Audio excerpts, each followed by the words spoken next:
Lo primero vamos a ver qué es el contractualismo como teoría.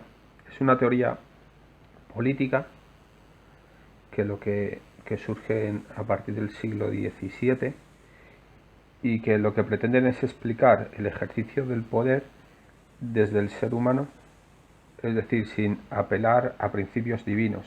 Por lo tanto, forma parte del proceso de secularización de la sociedad, que sería el proceso por el cual la sociedad dejaría de explicarse y justificarse desde principios divinos. En términos muy generales, como hay que explicar el ejercicio de poder desde el propio ser humano, lo que van a proponer siempre va a ser la participación del ciudadano en el gobierno. Ya veremos cómo es esa participación, a qué se limita y qué papel tiene el ciudadano, y luego si realmente siempre están hablando del ciudadano o a veces el ciudadano se transforma en un súbdito. Lo que coincide en todas las teorías contractualistas que es en que el gobierno no tiene de por sí la capacidad de gobernar, sino que es cedida por el pueblo. Hay una cesión del poder. De los individuos que tienen el poder de gobernarse, ceden ese poder al pueblo. ¿Por qué? Cada autor tendrá su propia teoría. Y todos coincidirán en un mismo esquema en el cual parten de la afirmación de que hay un estado de naturaleza, que es un estadio primigenio en el que se encuentra el ser humano, tienen que salir de él por distintas razones, ya lo veremos en cada autor. Esa salida se produce a través de la firma del contrato social o del pacto social y se constituye la sociedad civil o el Estado. Cuidado que no son lo mismo la sociedad civil o el Estado, aunque en esta presentación lo vamos a utilizarlos como indistintamente los dos.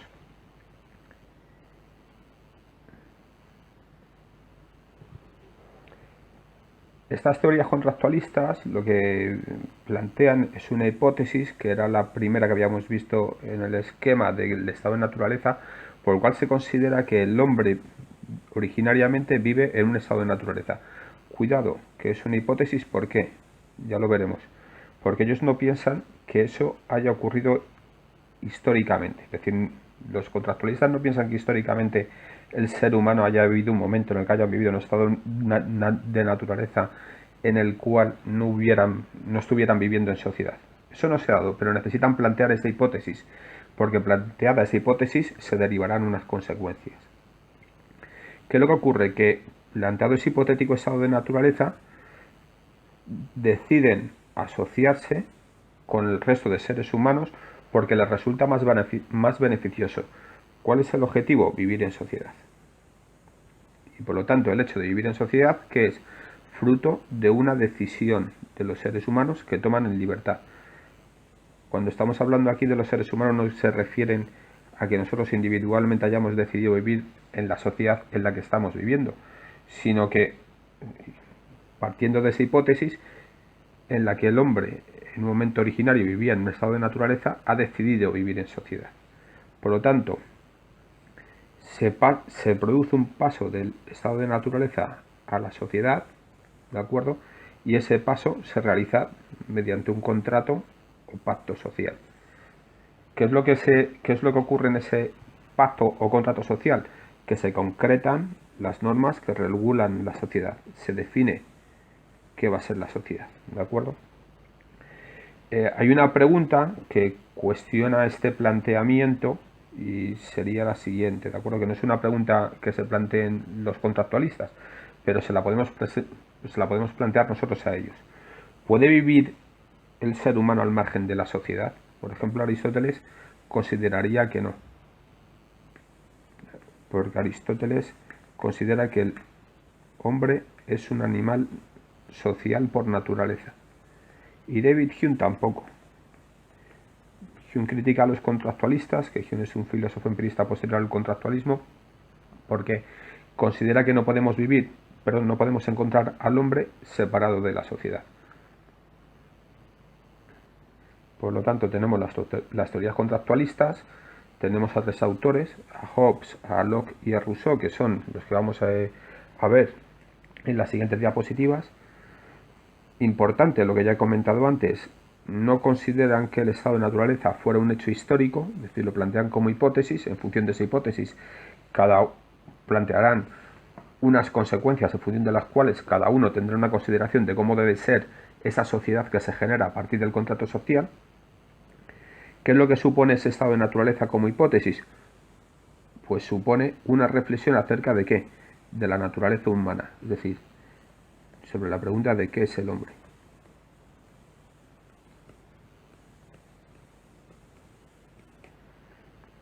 Y según sea el hombre, según sea esa naturaleza humana, según sea la esencia que tiene el ser humano en tanto que ser humano, ¿qué es lo que ocurre? Que cada uno de estos autores va a proponer el qué, un tipo de gobierno.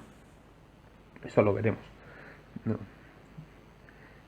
Por adelantaros un poco, si yo pienso que el ser humano pues es bueno, pues propondré un tipo de gobierno que le permita desarrollarse en plena libertad, pero si considero que el ser humano por su naturaleza es malo, pues lo que quiero es limitarle en sus capacidades. ¿Por qué? Porque si le permito que sea libre, lo único que va a ejercer es el mal intrínseco en su naturaleza. Es un poco lo que van a proponer. El primer contractualista que vamos a ver es a Hobbes, es el primero que plantea estas teorías. Nace en 1588 y fallece en 1679, siglo XVII. El texto que él escribe, en donde describe su teoría contractualista, es el Leviatán, y tiene una concepción materialista del ser humano y de la realidad. Pero el ser humano es materia, es un ser corpóreo, pulsional, pasional, es decir, no hay nada espiritual que lo determine, ¿de acuerdo? ¿Qué es el ser humano? Pues el ser humano es un ser con deseos infinitos. ¿Qué quiere decir que los deseos son infinitos? Que deseamos una cosa y cuando lo tenemos deseamos otra y luego otra, luego otra, luego otra. Por lo tanto, nunca estamos satisfechos. ¿Qué es lo que ocurre? Que en la realidad los objetos capaces de satisfacer estos deseos infinitos son finitos. No hay una cantidad infinita de objetos, de tal modo que cada ser humano pudiera satisfacer sus deseos infinitos, ¿de acuerdo? Entonces, teniendo estas dos consideraciones sobre Hobbes, vamos a ver cómo define él el estado de naturaleza. Para él, ¿cómo es el estado de naturaleza? En el estado de naturaleza viven los seres humanos, todos libres e iguales. ¿Y cómo somos? Egoístas. ¿Qué quiere decir que somos egoístas? Que nos preocupa única y exclusivamente satisfacer nuestros deseos infinitos, ¿de acuerdo? ¿Qué es lo que ocurre? Que al intentar satisfacer nuestros deseos infinitos, chocamos, nos confrontamos con otras personas que también quieren satisfacer sus propios deseos infinitos. ¿Por qué? Porque los objetos que pueden satisfacernos son finitos, ¿no? Aquí he puesto, por los tiempos que hemos vivido últimamente, pues un objeto que satisface una determinada necesidad y pues todo el mundo, pues como loco, pues ha ido a obtenerlo a los distintos mercados, ¿no? Hasta que se ha llegado pues a producir un problema de abastecimiento de papel higiénico. ¿Por qué? Porque pensamos en nosotros mismos y no en los demás, porque somos, según Hobbes, egoístas, ¿de acuerdo? ¿Qué luego ocurre? Que como somos iguales, nadie puede intervenir para apaciguar las disputas, es decir, no hay un poder superior. En el estado de naturaleza no hay nadie que pueda intervenir cuando hay una disputa entre dos individuos para determinar pues, qué hacer con el objeto que los dos individuos desean para satisfacer sus deseos infinitos. ¿Qué es lo que ocurre? Que entonces al desear lo mismo entramos en controversia y eso genera que al final, ¿quién se va a llevar ese objeto? Pues el más fuerte.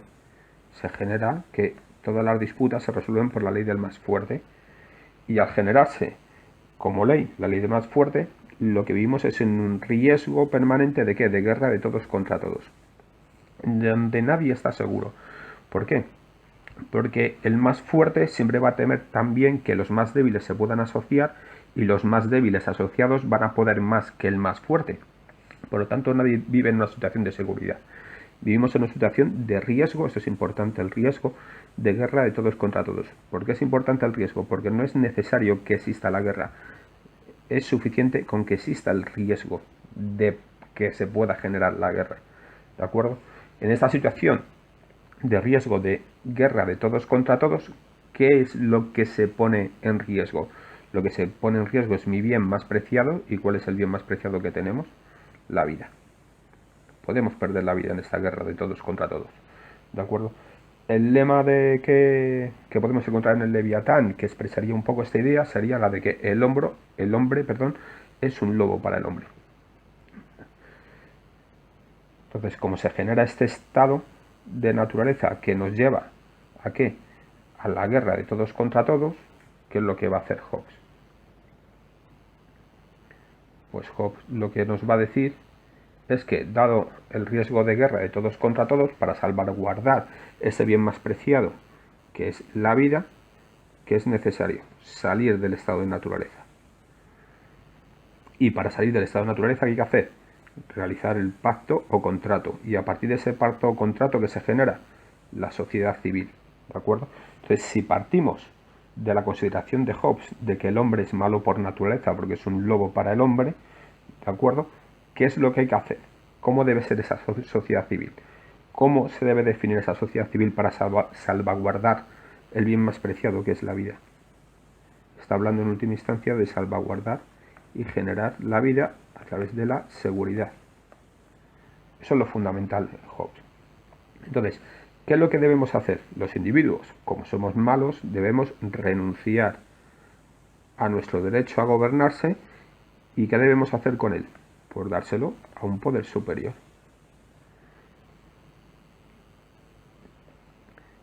Al ceder a un poder superior nuestro derecho a gobernarse, ¿qué es lo que se genera? La sociedad civil o el Estado. ¿Cuál es la finalidad del Estado? Garantizar la paz. ¿Cuál es la forma de gobierno que va a garantizar la paz a través de esa forma del Estado, centralizando y acumulando todos los derechos de cada uno de los gobernantes? El absolutismo. Importante, si el objetivo es garantizar la paz, ¿qué medios está legitimado utilizar el Estado para alcanzar ese fin? Cualquier medio. Cualquiera es cualquiera. ¿Qué límites tiene el poder absoluto? Que es la pregunta que viene aquí abajo. ¿Cuál es el límite que tiene este poder absoluto a la hora de utilizar medios para obtener el fin de garantizar la paz? Ninguno. No tiene límites, porque el individuo ha renunciado a sus derechos y a su capacidad de gobernarse. Y todo eso está contenido ahora en el poder superior, que es el Estado, que es el Leviatán, que era el título de la obra que habíamos visto. ¿De acuerdo? Entonces, el que gobierne, para Hobbes, a través del absolutismo, está legitimado para utilizar cualquier medio a su alcance con el fin de garantizar la paz. Cualquier medio es cualquier medio, ¿de acuerdo? Por lo tanto, de una forma muy esquemática, vemos que como el hombre es malo por naturaleza en el pensamiento de Hobbes, lo que hay que hacer es limitar su poder. ¿Por qué? Porque ese ser que es malo por naturaleza lo que genera es un peligro de guerra de todos contra todos en el que pone en riesgo la seguridad y la vida, y lo único que le puede ayudar es la proclamación de un poder absoluto en donde los individuos ceden su soberanía a ese poder absoluto. ¿Aquí habría ciudadanos? No. Lo que haría serían súbditos. ¿De acuerdo? Eso es lo que tendríamos en el pensamiento de Hobbes. Ahora tendríamos el pensamiento de John Locke. Es un filósofo empirista, nace en 1632, fallece en 1704. ¿Dónde encontramos su teoría contractualista? En el segundo ensayo sobre el gobierno civil. Escribe 2 ensayos, pues en el segundo es donde está esa teoría contractualista. ¿Cuál es la definición que Locke establece del estado de naturaleza? Pues una cosa que le va a diferenciar claramente de Hobbes es que proclama que el hombre tiene derechos naturales. ¿Cuáles son esos derechos naturales? La libertad, la vida y la propiedad privada. ¿Qué otra característica hay en el estado de naturaleza de Locke? La igualdad. Los seres humanos somos libres e iguales. Como somos iguales, ¿qué ocurre? Que no hay nadie que esté por encima de los demás. Es decir, no hay un árbitro, no hay un juez, no hay una autoridad que pueda intervenir, dado el caso, ¿en qué? En resolver los problemas que existan entre los individuos. ¿Qué es lo que se pone en riesgo al final? Lo que se pone en riesgo son nuestros derechos naturales. Por lo tanto, el esquema que tenemos abajo, pues lo que nos aclara es que en el estado de naturaleza tenemos unos derechos naturales que al ponerse en riesgo en el estado natural, ¿qué hacen necesario? Un pacto o contrato social que constituya ¿qué? la sociedad, el Estado, ¿con qué características? Pues dependiendo de esta consideración del hombre, que es un ser que es libre, tiene vida, tiene derecho a la propiedad privada por los derechos naturales y que es igual al resto de individuos, pues como lo que aquí se pone en riesgo son los derechos naturales, que hay que salvaguardar los derechos naturales.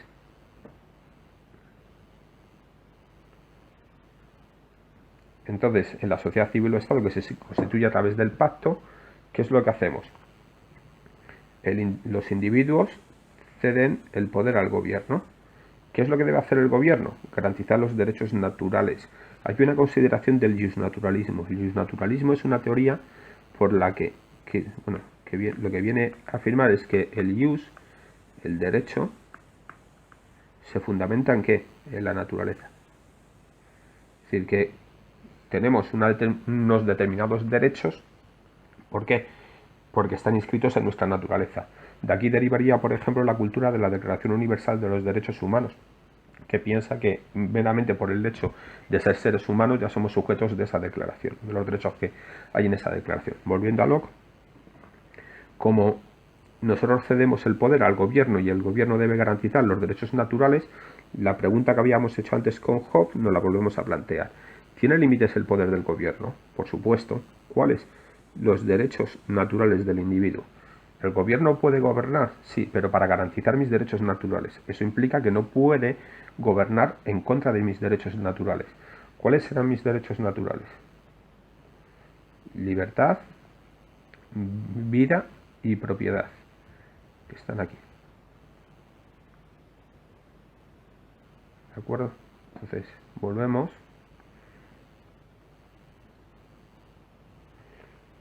Tenemos que el gobierno ahora tiene unos límites porque tengo derechos naturales, cosa que en Hobbes no ocurría.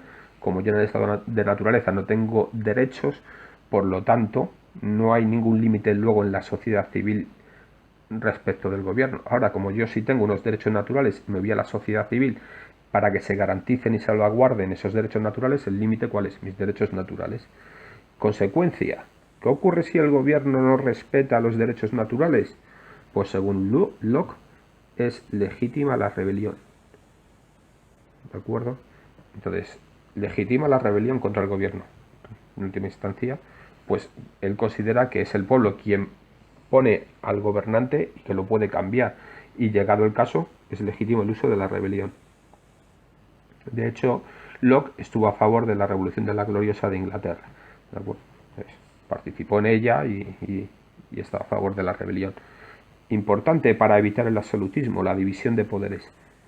Sí, propone una división de poderes entre el legislativo, ejecutivo, que son los poderes que siempre hemos entendido, y hay uno que él llama federativo, que es un poder que ejerce el Estado en relación a otros estados para poder, por ejemplo, proclamar la guerra, firmar la paz, pues ese tipo de derechos, ¿no? ¿Cuál es la forma de gobierno que se legitima en el pensamiento de Locke? El parlamentarismo inglés. Está fundamentando lo que es el parlamentarismo inglés. Tener en cuenta que en la cultura anglosajona es muy importante la figura del individuo. ¿De acuerdo? Y el individuo aquí queda salvaguardado porque tiene unos determinados derechos y esos derechos son inalienables, no se le pueden quitar al individuo. El Estado tiene un límite a la hora de intervenir. Y ahora nos queda Jean-Jacques Rousseau, que si os suena, pues hay que situarlo ya este pensador en la Ilustración y justo pues en la Francia pre-revolucionaria, porque fallece justo antes, ¿no?, de esa revolución. Nace en 1712 en Ginebra, 1778 es su fecha de fallecimiento. Escribe varios textos, entre ellos los que nos interesan ahora son el Contrato Social y otro texto que es el Emilio. ¿Cómo define el estado de naturaleza Rousseau? Bueno, pues vamos a cambiar un poco las consideraciones anteriores, ¿no? Él considera que en el estado de naturaleza el ser humano es bondadoso, pacífico y que vivía en libertad, es decir, y en armonía con el resto de seres humanos. ¿Qué le ocurre en el estado de naturaleza? Que tiene dificultades para subsistir. Y como tiene dificultades para subsistir, decide firmar un contrato social y constituir la sociedad. ¿Por qué? Porque él considera, Rousseau, que los seres humanos, cuando cooperamos, cuando actuamos conjuntamente, nuestras acciones se vuelven mucho más poderosas, de tal modo que juntos conseguimos más que actuando aisladamente. El lema de Rousseau sería este de aquí abajo. El hombre es bueno por naturaleza. Lo que le ocurre es que la sociedad le corrompe. Entonces él parte de una consideración de que el ser humano es un ser bueno, es un ser bondadoso. Contiene el bien en su propia naturaleza. ¿Cómo es la sociedad civil que se ha constituido? La sociedad civil, que sería la coetánea de Rousseau, ¿no? Es una sociedad tal que es ella el origen de los males del ser humano. ¿De dónde han surgido esos males? Fundamentalmente de la propiedad privada. ¿Por qué? Porque la propiedad privada ha generado la diferencia entre poseedores y desposeídos. Al haber poseedores y desposeídos, se han generado las desigualdades sociales que son fruto de los males de nuestra sociedad. A esto habría que sumarle el poder arbitrario.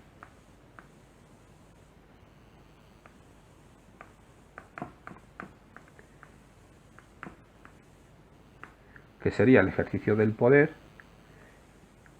en función de los intereses particulares y egoístas de aquel que ejerce el poder. ¿Por qué el que ejerce el poder tiene intereses egoístas?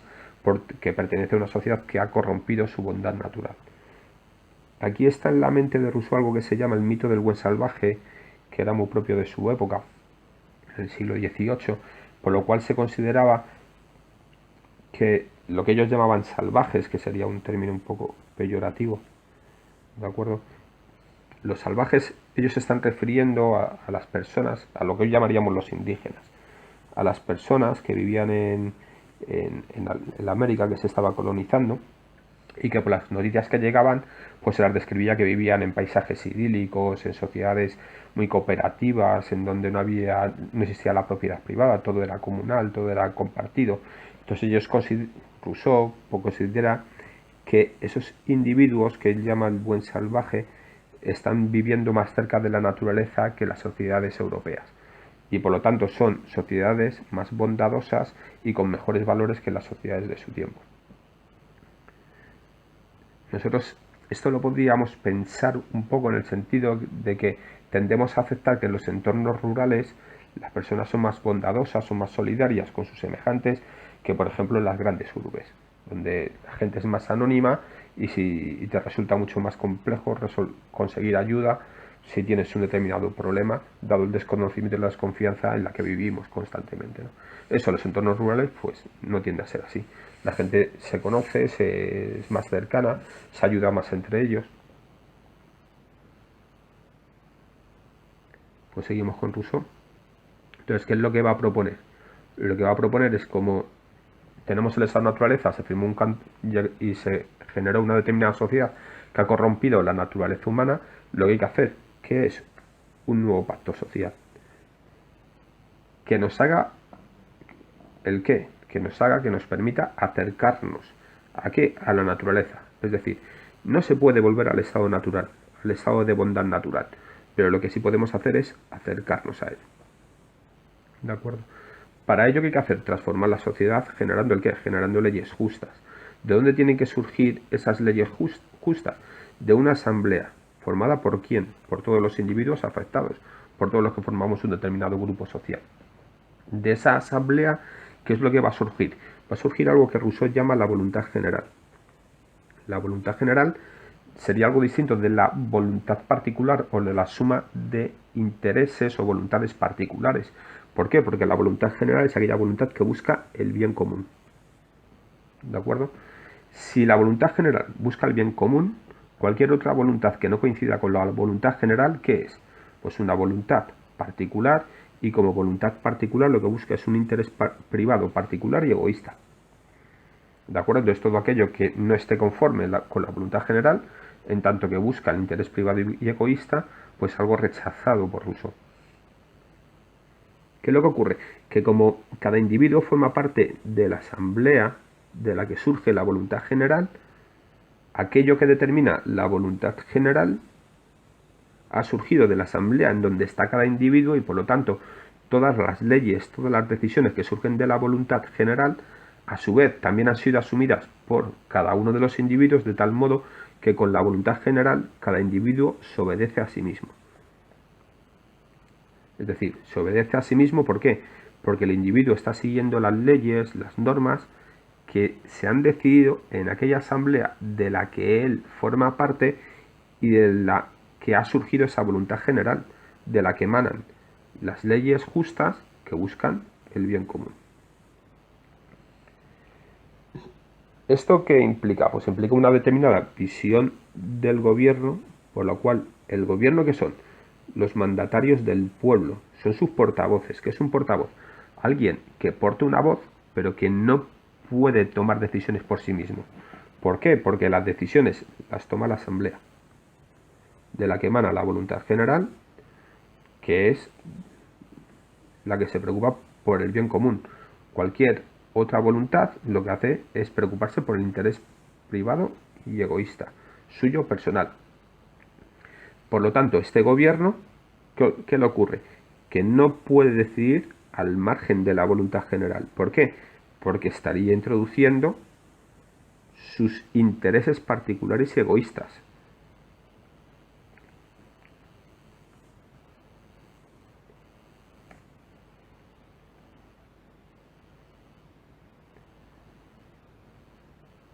Bueno, por lo tanto, comparando las tres teorías contractualistas, tendríamos por una parte a Hobbes, que parte de un estado de naturaleza por el cual se genera, debido a la maldad natural del ser humano, un riesgo de guerra de todos contra todos, se hace necesario la firma del contrato social y por lo tanto el tipo de gobierno que legitima, ¿cuál es? El absolutismo. En Locke tenemos un estado natural en el cual el individuo tiene el que derechos naturales que se ponen en riesgo. Por lo tanto, lo que hace que es firmar un contrato social. ¿Para qué? Para salvaguardar esos derechos naturales. La forma de gobierno que legitima, ¿cuál es? El parlamentarismo. Rousseau, ¿qué considera? Que en el estado natural el hombre es bueno por naturaleza, pero como ya no vivimos ahí porque estamos corrompidos por la sociedad, hay que firmar un nuevo contrato o pacto social. ¿De acuerdo? En ese pacto social se genera una forma de gobierno que es la que él legitima, que sería el asamblearismo o la democracia directa. ¿De acuerdo? Y estas pues serían un poco las teorías contractualistas que habría. Os pongo un vídeo ahora que viene que compara las teorías de Hobbes y de Rousseau. Y con este vídeo pues ya acabamos esta parte, y si tenéis dudas pues ya nos pondremos en contacto para solucionarlas.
Para que entiendas lo que pasa, métetelo en la cabeza. El hombre es malo por naturaleza. La destreza que se expresa, la de acechar a la presa. Como un lobo ataca por la espalda y por sorpresa. El hombre buen salvaje no tiene por qué atacar. Y una persona libre no necesitaría matar. Naturalmente es bueno, la sociedad lo vuelve malo. Con tus pensamientos y eso de acechar lo veo en vano. El hombre es bueno, solo mira a tu alrededor. Como cualquier otro animal, el hombre es un depredador. Por eso hace falta el control de un gobernador. La desigualdad con el soberano solución. Ey, Job, la desigualdad es solución. Hay que recuperar la igualdad porque eso se perdió, es obvio. Algunos tienen más y otros menos. Todos serían buenos si no desearan bienes ajenos.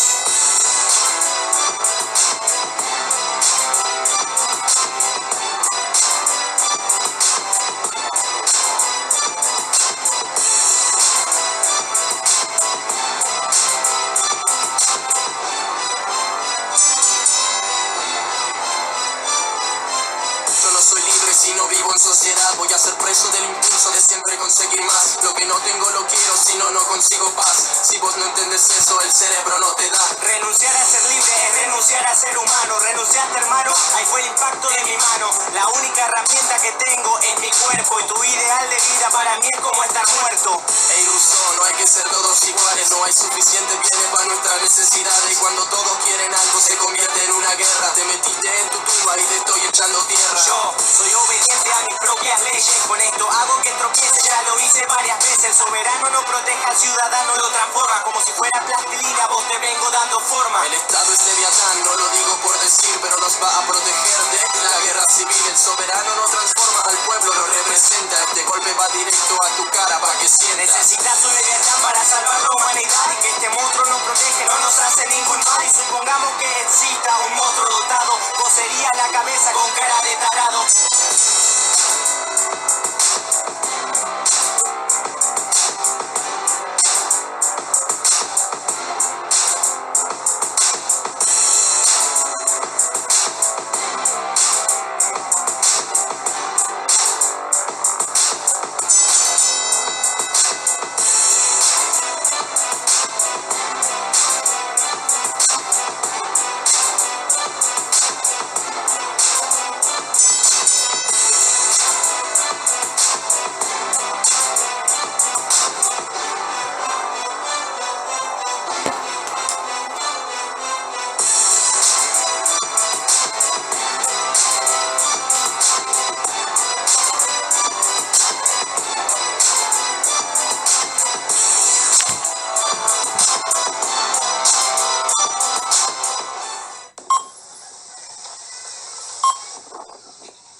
Las fichas se comen entre ellas.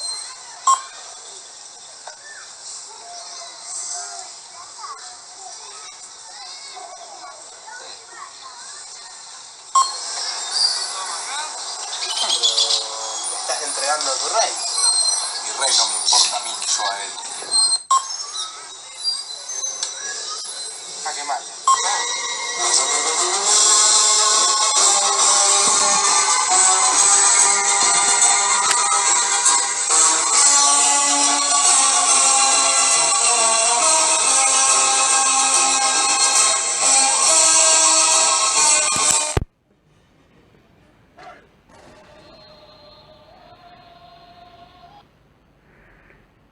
Bueno, pues tendríamos ahí este vídeo, que lo que haría sería, como he comentado, comparar las teorías de Hobbes y de Rousseau, que sería el tema de reflexión, ¿no? Y en donde podríamos plantearnos si vivimos en una sociedad semejante a la que plantea Hobbes o vivimos en una sociedad más del tipo rusoniana, ¿no?